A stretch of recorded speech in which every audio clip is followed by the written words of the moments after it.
Is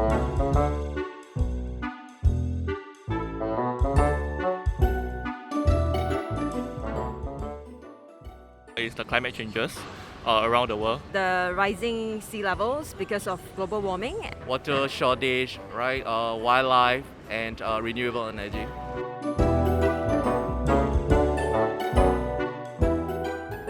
I adopt a plant-based diet. I do recycling at home. My family, we sort out our rubbish before we put them into recycling. Make sure that I off my appliances that I do not use every day.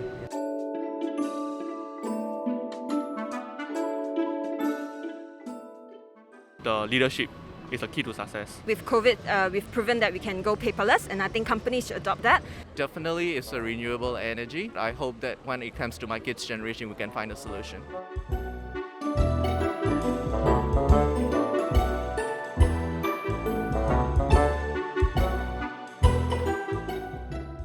I value both the profit and the impact. I think it works hand in hand. Definitely on the returns. I do factor in returns a lot, but at the same time, if there's any chance that whatever I'm investing in negatively affects society or environment down the road, I could be less inclined to conduct such investments. At the end of the day, it's still the returns that is the most important.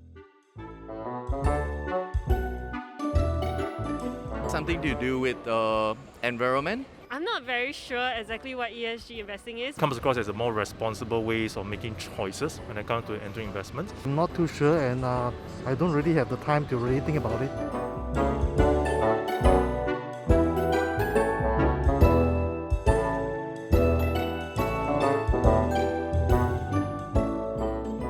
No, I'm not investing right now.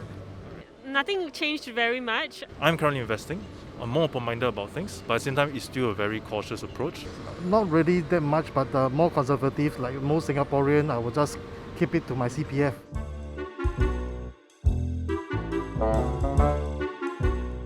How are they going to, promote this ESG to public? People can mask the information, you can doctor the numbers, so how are we supposed to authenticate that kind of reporting? Is it possible to change the mindset of the whole entire financial sector?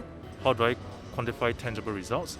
And is there a way to evaluate the business such that if I invest in it, there's some level of predictability in terms of profit?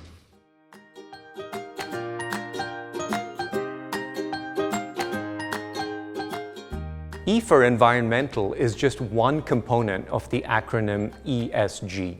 The S and G stand for social and governance, so the term is much more than just climate.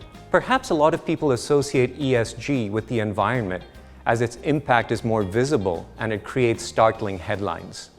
The Intergovernmental Panel on Climate Change, the IPCC, their studies on climate change have concluded beyond any reasonable doubt that climate change is man-made and that global warming introduces clear physical risks to such businesses.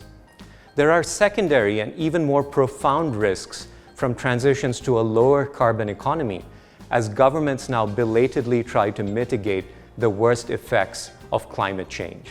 Countries around the world are introducing carbon pricing schemes and taxes. The number one question you must ask is carbon taxed or priced? Or could it be?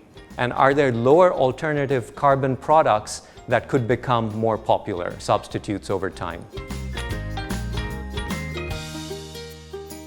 In the 1990s and early 2000s, most investors believed that choosing responsible investing came with a cost, a performance shortfall.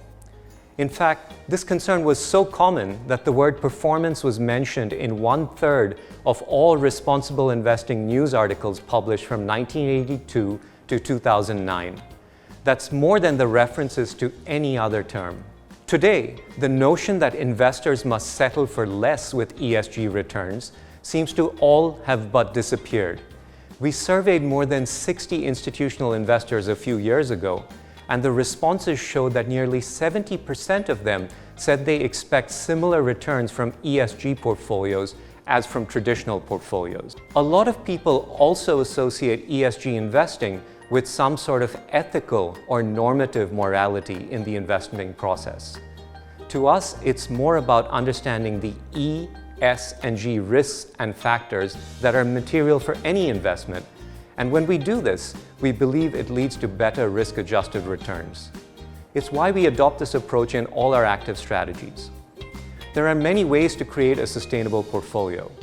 Some asset managers choose to simply exclude shares of companies that do harm, from weapons producers to tobacco manufacturers. We prefer a more proactive approach, targeting companies that do good for society and the environment, while also offering strong return potential. The companies that score best on ESG have the best long-term plans for their business and are likely to be the ones that are most profitable. For new investors, it's important to firstly understand the difference between ESG integration, which we think should be part of the investment process at all times, and what we at AB call portfolios with purpose, strategies that not only have good returns for investors, but also returns for society and the environment. If the latter strategy is what they're seeking, investors should look for managers that have clearly defined purpose and principles. For experienced investors, it is important to think about the time horizon. The longer your time horizon, the more sustainable investing makes sense. This is the way the world is aligning and converging. In line with this long-term view, we would advocate against investing in just one narrow sustainable theme. In our experience, a theme that is hot in the short term often underperforms soon after. Finding balance is also crucial, both in life and in investing. And that's what a portfolio that does good and does well should be all about.